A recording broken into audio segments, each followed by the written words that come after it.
the lesson An Epitome of Courage. We learned the first part of this chapter in back period. Exactly 300 years after death of the great scientist Galileo, in Oxford, London, Dr. Stephen Hawking was born. Hardly anybody thought that Stephen would become a great scientist. None could imagine that his intelligence would give birth to amazing and realistic things in the universe. Dr. Stephen was a normal teenager. He used to mischievous and have love for music and mathematics. He was highly interested in mathematics. He sought admissions at the University of Oxford by choose the subject physics. The subject mathematics was not available then. Dr. Stephen Hawking enjoyed his childhood as an average teenager. He faced the physical problems from the age of 17. He fell down for 7 times at 17 years old. He did not understanding what was happening with him. So he consulted his family doctor. His doctor examined his thoroughly and diagnosed that he was suffering from a terrible disease. That name is ALS or LOU, Gehrig's. The disease was so terrible that Stephen became abnormal. His nervous system got affected and at last all the muscles of the body weakened forever. Stephen Hawking was highly shocked about his painful condition but did not lose his confidence, courage. He was unable to write. He could not pay anything. He was not sure about his life also. The doctor said that they could not do anything to improve his conditions. Third, Dr. Stephen Hawking हे जन्मल्यानंतर कोणी भाकीत केलं नव्हतं की doctor Stephen Hawking या जगातील एक महान शास्त्रज्ञ बनतील. त्यांच्या आईवडिलांना सुद्धा हे माहिती नव्हतं. परंतु ज्यावेळेस ते 17 वर्षाचे असताना ते एकदा चक्कर येऊन भोवळ येऊन पडले. त्यांना त्यावेळेस काही सूचना असं झालं आणि त्यावेळेस त्यांनी त्या कौटुंबिक डॉक्टरकडे जाण्याचा सल्ला घेतला. त्यांची वैद्यकीय तपासणी केली असता त्यांना अतिशय दुर्धर असा ALS किंवा LOU, गेहरिग आजार झाल्याचे निष्पन्न झाले आणि तो आजार एवढा गंभीर होता की स्टीफन हॉकिंग शारीरिकदृष्ट्या विकलांग बनू लागले. हळूहळू हा आजार फोपावत गेला आणि त्यांचा एक एक अवयव असा निकामी होऊ लागला. इथपर्यंत आपण पहिल्या भागामधील स्टोरी पाहिली होती. Let's get started the second part of the story. How much time he had left on this planet was very uncertain. ALS आणि LOU नावाचा रोग, त्यांची जी मज्जा संस्था आहे, चेता संस्था आहे, नर्वस सिस्टम त्यावर आघात केल्यामुळे ती निकामी बनत चालल्यामुळे डॉक्टर स्टीफन हॉकिंग हे अपंग झाले, डिसेबल झाले. त्यामुळे how much time he had left on this planet was very uncertain. म्हणजे ते या पृथ्वीवर आता किती दिवस राहू शकतील याची काही खात्री देता येत नव्हती. अनसर्टन, निश्चित नव्हतं, म्हणजे त्याची शाश्वती नव्हती की आता ते किती दिवस जगतील हे सांगता येत नव्हतं. The prognosis was bad. Prognosis म्हणजे रोगाचं जे भवितव्य आहे ते खूप वाईट होतं. अँड द डॉक्टर सेड, आणि डॉक्टर म्हणाले की they could not do much. They means doctors. डॉक्टरांनी सुद्धा सांगितलं की they could not do much, ते काहीही करू शकणार नव्हते आता स्टीफन हॉकिंगच्या या रोगाबाबतीत. अनडॉन्टेड म्हणजे निर्भयपणे Stephen decided to continue his research.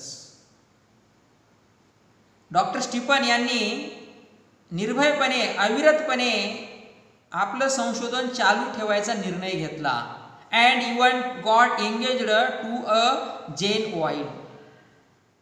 आणि अशाच या काळामध्ये डॉक्टर स्टीफनने जेन वाईल्ड नावाच्या एका मुलीशी त्यांचा विवाह ठरला किंवा विवाह झाला. हॉकिंग सेज दॅट, हॉकिंग म्हणतात की ironic as it may sound. Ironic म्हणजे तुम्हाला उपरोध किंवा उपहासात्मकपणे हे ऐकल्यास वाटेल की it is at this dismal stage. Dismal stage ती परिस्थिती अशी होती की उद्वेगजनक परिस्थिती होती तिथं. आणि त्या परिस्थितीमध्ये ही begin enjoying life the most. आणि त्यांनी मात्र आपलं जीवन, आपलं आयुष्य ते पुन्हा आनंदामध्ये चालू करायचं हे त्यांनी ठरवलं आणि त्या जीवनाचा ते आनंद घेऊ लागले. This he says was because he started living life for the moment. आणि ते म्हणतात he started living life for the moment. त्यांनी कशा पद्धतीने जीवन जगायला सुरू केलं? लाईफ फॉर द मोमेंट, क्षणापुरते जगायचं. क्षणापुरते.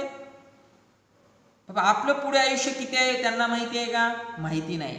तरी सुद्धा त्यांनी ठरवलं की आता क्षणापुरतं जगायचं. जितकं आपल्यासाठी जीवन आहे ते आनंदामध्ये जगायचं. आपल्याला जर असा रोग झाला म्हणून समजलं असतं आपण कसं केलं असतं? आपण खचून गेलो असतो, आपण त्याचा विचारही केला नसता. आणि काही जण तर एखादा रोग झाला म्हणून समजलं तर लोक काय करतात? 50% कॉन्फिडन्स लूज करूनच मरून जातात. जसं आता सुद्धा पहा, कोरोनानं धुमाकूळ घातलेला आहे. एखाद्याला कोरोना झालाय म्हणून समजलं की तो व्यक्ती 50% कॉन्फिडन्स लूज असल्यामुळं, धैर्य खचल्यामुळं होत असतो. कारण का? तुम्ही अगोदरच तुम्हाला त्या भीतीनं तुम्ही मरून जाता. तसं डॉक्टर स्टीफन हॉकिंग यांनी तसं नाही केलेलं. ते म्हणतात की हॉकिंग सेज दॅट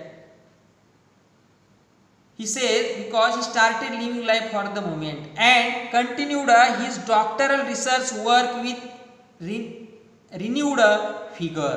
आणि त्यांनी जे डॉक्टरकीचं जे संशोधन होतं ते पुन्हा चालू केलं. वर्क विथ रिन्यूड फिगर म्हणजे एका नव्या जोमामध्ये त्यांनी चालू केलं, एका नव्या जोशमध्ये त्यांनी ते डॉक्टरल रिसर्च त्यांनी सुरू केलं. इन द मीन व्हाईल, मध्यंतरीच्या काळामध्ये the disease worked its way into Stephen's body. आणि हा जो रोग होता एलेस नावाचा त्यांच्या संपूर्ण शरीरावर त्यांनी ताबा घेतला. And left his disabled. आणि त्यांना जवळपास एकदम अपंगच केलं त्यानं. डिसेबल्ड म्हणजे एक अपंग, लुळं पांगळं केलं. He began studying the concept of black holes to get his PhD by this time. आणि याच वेळेला त्यांनी ब्लॅक होल्स म्हणजे कृष्णविवर, जे गुरुत्वाकर्षण होत असतं ना, गुरुत्वाकर्षणच्या प्रादुर्भावामध्ये जी सृष्टीमध्ये अवकाशामध्ये एक मोठा स्फोट होत असतो आणि ते स्फोट झाल्यानंतर त्या ठिकाणी एक विवर तयार होतं आणि त्या ठिकाणी प्रकाश नसतो. म्हणजे ते तिथे एकदम डार्कनेस पण असतो, अंधार असतो आणि त्यालाच ब्लॅक होल्स असं म्हणायचं. आणि त्यांनी PhD साठी कृष्णविवर म्हणजे ब्लॅक होल्स या कॉन्सेप्टचा, संकल्पनेचा अभ्यास करायला त्यांनी सुरुवात केली. He was confined to a wheelchair. He was confined to a wheelchair म्हणजे पूर्णपणे व्हीलचेअरला जखडून गेले होते. कन्फाइंड म्हणजे जखडून गेले होते, म्हणजे त्यांना आता पर्यायच राहिला नव्हता. And was rapidly losing control of his hands and speech. आणि त्यांनी आपल्या बोलण्यावरलं आणि हातावरलं म्हणजे संपूर्ण नियंत्रण काय केलं, एकदम झपाट्याने रॅपिडली ते नियंत्रण गमवू लागले, म्हणजे त्यांनी नियंत्रण गमवायला सुरुवात केली. म्हणजे पहा, ज्या व्यक्तीच्या हातामध्ये शक्ती नाही, ज्याच्या स्पीचमध्ये सुद्धा शब्द नाही, त्याला बोलता येत नाही, की त्याचं पूर्ण शरीर निकामी झालेलं आहे, तरी सुद्धा हा माणूस आपलं जो एम आहे, ध्येय आहे, आपली ॲक्टिव्हिटी आहे, आपलं वर्क आहे, तो सोडायचा विचार करत नाही. म्हणजे विचार करा किती त्यांच्यामध्ये ध्येयशक्ती होतं. फक्त हे करेजच्या जीवावरच होत असतं. पहा, ज्याच्या हातावरलं नियंत्रण गेलं, ज्याचं बोलण्याचं नियंत्रण गेलं, आणि तो व्यक्ती मात्र PhDचा प्रबंध ब्लॅक होल्स ही संकल्पना त्याच्यावर PhD करण्यासाठी सुरुवात करतो. विचार करा काय बुद्धिमत्ता प्रखर होती, की त्यांच्याकडे करेज होतं. म्हणूनच म्हटलंय ॲन एपिटमी ऑफ करेज. हे खरोखरच धैर्याचं, धाडसाचं एक मूर्तिमंत आहे. ते काय आहेत, उदाहरण आहेत. The study of black holes spark his imagination with bright ideas. आणि त्यांनी जे कृष्णविवर ब्लॅक होल्सवर जे अभ्यास करायला सुरुवात केलं, ते मात्र खूप चकित करणारं होतं. त्यांच्या ज्या मनातील कल्पना आहेत, त्या कल्पनेला मात्र धुमारे फुटले गेले. He made many epoch making statements that शुक इस्टॅब्लिश्ड थिअरीज. आणि त्यांनी या कृष्णविवराच्या अभ्यासावर बरेचसे असे विधान भाकीत केले की ते युगप्रवर्तक विधानांनी, epoch making statements, epoch making म्हणजे युग प्रवर्तक जे विधाने, त्या कृष्णविवरच्या बाबतीत जे सिद्धांत कल्पना केल्या होत्या, त्या सिद्धांतालाच त्यांनी हादरवून टाकलं. Scientist believe that the universe begin with a big bang. बऱ्याच वैज्ञानिकांचं मत होतं की हे युनिवर्स, ह्या विश्वाची उत्पत्ती हे एका मोठ्या big bang, big bang means एक मोठ्या प्रचंड अशा विस्फोटाने झालेली आहे विश्वाची उत्पत्ती. हे सायंटिस्टांचं मत होतं, to explain this concept better. आणि हीच विश्वाची निर्मिती, ही कल्पना अधिक चांगल्या प्रकारे स्पष्ट करण्यासाठी या सिद्धांतामधूनच, या संशोधनामधूनच स्टीफनने लाय अल्जेब्राचा इन्व्हेंटेड, शोध लावू लागला. Though confined to a wheelchair with no control over his body save a finger and with a computer to help him express his thoughts. पहा, शरीरावरचे सर्व नियंत्रण गेल्यामुळे ते व्हीलचेअरला कन्फाइन्ड, जखडून गेले असले तरी सुद्धा संगणकाच्या मदतीने ते त्यांचे विचार व्यवस्थितरित्या मांडू शकत असायचे. कशाने? संगणक आपल्या फिंगर, बोट, save a finger and with a computer, कॉम्प्युटरच्या साहाय्याने, म्हणजे बोटाच्या आणि कॉम्प्युटरच्या साहाय्याने आपल्या मनातले विचार ते काय करत असायचे, व्यवस्थित मांडायचे. Doctor Hawking is an authority on profound subjects of science. इथे हीच शब्द वापरलेला आहे. डॉक्टर स्टीफन हॉकिंग ज्यावेळेस इथं होते त्यावेळेस हा पाठ लिहिलेला आहे, म्हणून ते इज वापरलेला आहे. पण इथं आता doctor Hawking was an authority on profound subjects of science, की डॉक्टर हॉकिंग हे विज्ञान शास्त्रामधील एक सखोल असा विषयावर अधिकारवाणीने बोलणारे एक सायंटिस्ट होते, असं म्हणायला हरकत नाही. Numerous honorary doctorates and awards have been bestowed on him. पहा, न्यूमरस म्हणजे असंख्य, ऑनररी म्हणजे मानद, पदव्या. ज्यांनी असंख्य पदव्या, या डॉक्टरेट पदव्या आणि पुरस्कार त्यांना बिस्टोड म्हणजे बहाल करण्यात आला, त्यांच्या वर्षाव होत होता. विचार करा, ज्या व्यक्तीचं संपूर्ण शरीर निकामी झालेलं आहे, व्हीलचेअरला जखडलेलं आहे, असा व्यक्ती अशा खूप साऱ्या न्यूमरस, असंख्य म्हटलेला आहे, न्यूमरस हा शब्द वापरलेला आहे. न्यूमरस म्हणजे असंख्य पदव्या ज्याला मिळू शकतात. आपण तर, आपल्याला संपूर्ण शरीर स्ट्रॉंग आहे आपलं, मग आपल्याला किती पदव्या मिळायला पाहिजे. पण स्टीफन हॉकिंग संपूर्ण शरीर निकाम असताना इतक्या पदव्या घेतो, म्हणजे खरंच त्यांच्याकडे करेज होतं की त्या करेजच्या जीवावर त्यांनी हे खूप मोठं असं यश मिळवलेलं आहे. He is a fellow of the royal society. He is the fellow of royal society. ते एका रॉयल सोसायटीचे काय होते? सदस्य. फेलो म्हणजे या ठिकाणी काय होतं? सदस्य होते. And a member of the US national academy of sciences.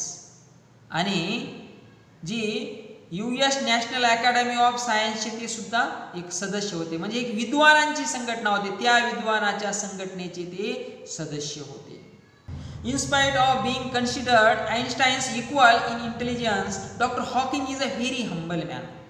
म्हणजे आईन्स्टाईनच्या बरोबरीचे, तुलनेचे समजले जाणारे डॉक्टर स्टीफन हॉकिंग आईन्स्टाईन इतकीच बुद्धिमत्ता असलेले व्यक्तिमत्व होते. तरी सुद्धा doctor Hawking is a very humble man. Doctor Hawking मात्र खूप अतिशय नम्र होते. A simple man, down to earth man. He has authored many books dealing with his awesome ideas, keeping a layman in mind. आणि एक साधे सरळ की त्यांच्या ज्या कल्पना होत्या त्यांनी अथॉर्ड मेनी बुक्स. अथॉर्ड म्हणजे लिहिल्या, रोट. अथॉर्ड मीन्स लिहिल्या. की त्यांनी बऱ्याचसे पुस्तकं लिहिले, त्यांचे थॉट्स लिहिले की जे थॉट्स असे होते की ते एकदम सामान्यातल्या सामान्य माणसाला समजतील असे त्यांनी ते त्या ठिकाणी त्यांचे थॉट होते, विचार होते. असे अनेक पुस्तकाच्या रूपात त्यांनी मांडलेले आहेत. His writing is full of wit and humour. त्यांचं लिखाण हे मात्र खूप बुद्धिवान, बुद्धिचातुर्य आणि विनोदानं भरलेलं आहे. His style is so lucid that non-scientist can also understand him. आणि त्यांची जी लेखन शैली आहे ती एकदम सामान्यातल्या सामान्य माणसाला समजेल अशी सुद्धा आहे आणि अतिशय सुबोध आहे. ल्युसिड म्हणजे एकदम सुबोध लेखन शैली आहे की जे शास्त्रज्ञ किंवा जे विज्ञान तज्ञ नसलेल्या लोकांनाही ते समजते. हिज बुक, त्यांचं एक पुस्तक आहे a brief history of time, is one of the best selling books of our times. आणि a brief history of time हे जे त्यांचं पुस्तक आहे की काळाचा संक्षिप्त इतिहास, हे त्यांचे पुस्तक या काळातल्या म्हणजे सर्वाधिक खपाच्या पुस्तकापैकी एक आहे. म्हणजे his books were translated into 40 languages. 40 भाषेमध्ये त्यांच्या या पुस्तकाचं ट्रान्सलेशन, भाषांतर झालेलं आहे. आणि a brief of history of time हे पुस्तक सर्वाधिक ज्याचा खप झालेला आहे, विक्री झालेलं पुस्तक आहे. One of the best selling books of our times, म्हणजे या काळामधील. कारण काय, स्टीफन हॉकिंग आता 2018 मध्ये डेट झाले. म्हणजेच या काळात सुद्धा जो माणूस खुर्चीला चिकटलेला आहे, ज्या माणसाचे संपूर्ण शरीर निष्क्रिय झालेलं आहे, तो व्यक्ती आपल्या बोटाच्या साहाय्याने आणि कॉम्प्युटरच्या साहाय्याने आपले विचार अनेक पुस्तकाच्या माध्यमामधून मांडतो. आणि ते पुस्तक मात्र जनसामान्यापर्यंत समजेल अशा स्वरूपामध्ये साध्या विट अँड ह्युमर असलेल्या भाषेमध्ये असलेल्या स्टाईल इज अ ल्युसिड, एकदम सरळ सरळ सामान्य माणसाला समजेल अशा भाषेमध्ये त्यांनी पुस्तक लिहिलं. विचार करा की खरोखरच the doctor Stephen Hawking was one of the great scientist of this century. या शतकामधील खरोखरच एक महान शास्त्रज्ञ होऊन गेलेले आहेत. Next paragraph. On being asked how he feels about having the dreadful ALS, doctor Hawking the quintessence of optimism and hope. पहा, त्यांना ALS ग्रेव्ही डिसीज सारखा इतका भयंकर, ड्रेडफुल म्हणजे भयंकर आजार आपल्याला झाला आहे याविषयी त्यांना काय वाटते असे विचारले असता त्यांनी सांगितलं क्विंटेसन्स, जे सकारात्मकतेचे उत्कृष्ट उदाहरण, अँड ऑप्टिमिझम आशावाद. तर त्यांना विचारले असता आशावाद आणि सकारात्मकतेचे उत्कृष्ट उदाहरण असणारे डॉक्टर हॉकिंग म्हणतात, says not very different from the rest. कारण का not different from the rest, की दुसऱ्यासारखं मला अजिबात वेगळं वाटत नाही. आपण काय केलं असतं, रडत बसलो असतो, मला हा रोग झाला नसता, मी हे केलं असतं नसता, मी ते केलं असतं. आपण म्हणलं असतं तुमचं लई चांगलं आहे बाबा, आमचं खूप आम्हाला यातना आहे, तुमचं काय खूप मजेत आहे, आम्ही दुःखात आहोत. पण स्टीफन हॉकिंग सेज, ते म्हणतात, not very different from the rest, अजिबात मला दुसऱ्यासारखं काहीच वेगळं वाटत नाही. आय ट्राय, मी प्रयत्न करतो, and lead as normal life as possible, आणि मी सामान्यातले सामान्य दुसऱ्यासारखं सामान्य जीवन जगण्याचा मी प्रयत्न करतो. And not think about my condition or regret the things it prevents me from doing which are not many. पहा, शक्य होईल तितकं मी सामान्य जीवन जगण्याचा प्रयत्न करतो आणि माझ्या या शारीरिक स्थितीबद्दल फार विचार मी अजिबात करत नाही, किंवा त्यामुळे मला ज्या काही थोड्याशा काही गोष्टी करता येत नाही त्याबद्दल मी काय करत नाही, खेद सुद्धा व्यक्त करत नाही. पहा, आपण काय केलं असतं, about our condition or regret we cried, आपण रडलो असतो. आपण या जगातले खूप दुःखी व्यक्ती आहेत असं आपण दुसऱ्यांना सांगितलं असतं. परंतु डॉक्टर स्टीफन हॉकिंग मात्र अजिबात असं म्हणत नाहीत की मी माझ्या शारीरिक विकलांगतेबद्दल अजिबात विचारच करत नाही, आणि त्यामुळे मला ज्या काही गोष्टी थोड्याशा त्या करायच्या आहेत त्या मी करतो, आणि ज्या काही गोष्टी करता येत नाही त्याबद्दल मी खेद सुद्धा व्यक्त करत नाही. तर अशा पद्धतीने डॉक्टर स्टीफन हॉकिंग यांचं मत होतं. Doctor Hawking firmly believes that in the next millennium science will discover the core secrets of the universe, its origin, its history, and maybe even predict its ultimate demise. Dr. Hawking firmly believes that in the next millennium, आणि म्हणजे doctor हॉकिंगचा ठाम विश्वास आहे की पुढील 1000 वर्षात या विज्ञानाला विश्वाची मूळ रहस्य उलगडता येतील, की science will discover the core secrets of the universe, विश्वाची मूळ रहस्य उलगडता येतील, its origin, its history, and maybe even predict its ultimate demise.